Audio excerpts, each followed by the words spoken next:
बात सच है कि हम लोग एक अच्छे दौर से नहीं गुजर रहे हैं। कोरोना वायरस से हमारा देश ही नहीं पूरी दुनिया प्रभावित है और सबसे ज्यादा प्रभावित है हमारे डेली वेज वर्कर्स, जो देश के अलग अलग कोने से आते हैं रोजगार के लिए, ताकि वो अपना और अपने परिवार का पेट पाल सके। गिव इंडिया, एक्शन एड और हेलो लाया है मैं भी कोविड वॉरियर, एक इनिशिएटिव जिसमें हम सब साथ आए और कोविड-19 से लड़े। So join the cause and support our daily wage workers. जय हिंद।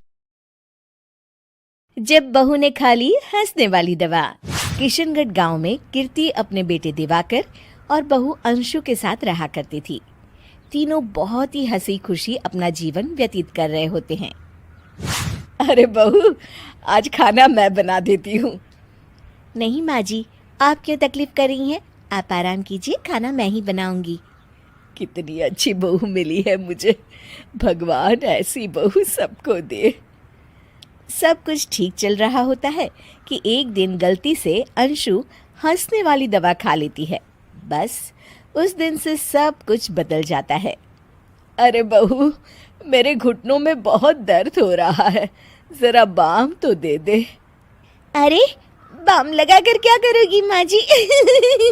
मैं पाँव दबा देती हूँ। अरे एक तो मुझे पाँव दर्द हो रहा है, ऊपर से तुम हंस रही हो।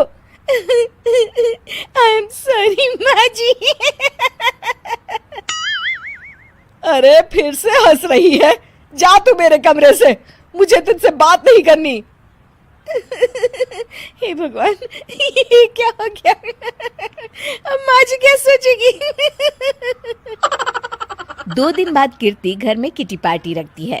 उसकी सभी सहेलियां घर आने वाली होती हैं। अरे बहू, मेरी कुछ सहेलियां आज दोपहर को घर आने वाली है, आज कुछ खाने में अच्छा सा बनाना। सहेलियां? क्यों, मेरी सहेलियां नहीं हो सकती क्या? तुम फिर से हंस रही हो। नहीं माँ जी, मैं हंस नहीं रही हूँ। अरे फिर से हंस रही हो और बोल रही हो कि हंस नहीं रही। नहीं माँ जी, मैं तो तुम जाओ मेरे सामने से और किचन का काम कर लो, जाओ। दोपहर को कीर्ति की सभी दोस्त खाने पर आ जाती हैं। अरे वाह, घर तो बहुत सुंदर सजाया है कीर्ति। अरे मैंने कहा, ये सब तो मेरी बहू का कमाल है। अरे वाह, बड़ी गुनी है तुम्हारी बहू तो। हाँ हाँ, खाना भी अच्छा बनाया है। हाँ, बहुत ही गुनी है। तो हमको नहीं मिलवाओगी क्या, या छुपा कर रखोगी अपनी हीरे जैसी बहू को? अरे नहीं नहीं, अभी बुलाती हूँ। अंशु, ओ अंशु, बहू रानी। अंशु बाहर आती है। जी माँ जी। बहू, ये सब मेरी सहेलियां हैं, मिलो सबसे। नमस्ते आंटी। नमस्ते बेटा, बहू तो बहुत अच्छी मिली है तुमको, किस्मत वाली हो तुम। किस्मत वाली? अरे क्या हुआ? हंस क्यों रही हो? नहीं नहीं, मैं हंस नहीं रही हूँ। तभी अचानक सांची के हाथ से चम्मच छूट जाता है और उसका कुर्ता गंदा हो जाता है। अंशु फिर से हंसने लगती है।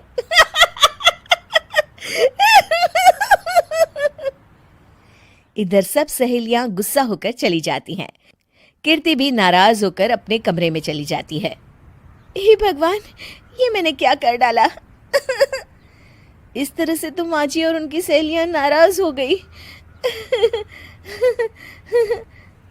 अगले दिन, बहू, ओ बहू, किधर हो? जी माँ जी। जल्दी से मेरे साथ चलो, पड़ोस वाले शर्मा जी की हार्ट अटैक से मौत हो गई है, उनके घर बैठक के लिए जाना है। अंशु तैयार होकर आ जाती है। थोड़ी देर में दोनों शर्मा जी के घर पहुंच जाती हैं। वहां पर सब रो रहे होते हैं। कीर्ति शर्मा जी की बीवी के पास बैठकर उन्हें सांत्वना देने लगती है।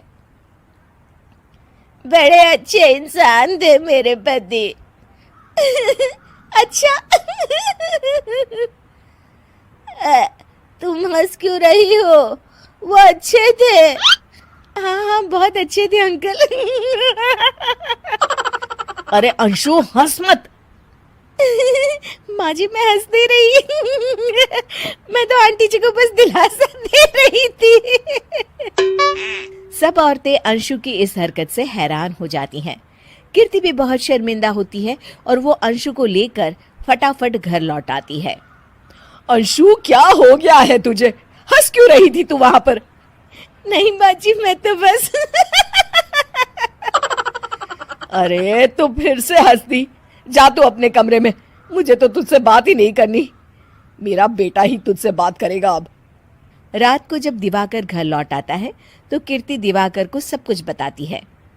ठीक है माँ, अब फिक्र मत करो, मैं अंशु से बात करता हूँ। दिवाकर अपने कमरे में जाता है। जी आ गए आप? कैसे हैं? मैं तो ठीक हूँ, बस सर में हल्का दर्द है। सर में दर्द? अरे इसमें हंसने की क्या बात है?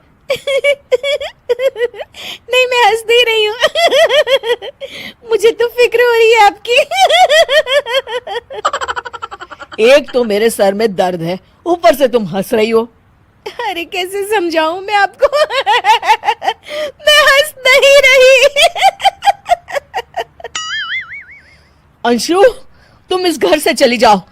माँ ने मुझे बताया जो भी तुमने शर्मा आंटी के घर किया, और किटी पार्टी में भी। नहीं जी, मैं ऐसे नहीं हूँ। तो अभी क्या हुआ था? क्यों हंस रही थी तुम? रुकिए, मैं आपको सब कुछ बताती हूँ आपको सब कुछ। अंशु डायरी में लिखकर दिवाकर को पढ़ने देती है। कुछ दिनों पहले मैंने गलती से हंसने वाली दवा पी ली थी, जिसकी वजह से ये सब हो रहा है। इसका असर कुछ दिन और रहेगा। अरे तो तुमने ये सब पहले क्यों नहीं बताया अंशु? वो मैंने माँ जी को बताने की बहुत कोशिश की, मगर उन्होंने सुना ही नहीं। अरे ठीक है, मगर वादा करो, जब तक दवाई का असर ठीक नहीं हो जाता तुम घर से बाहर नहीं जाओगी। नहीं जाऊंगी, और हंसूंगी तो बिल्कुल नहीं।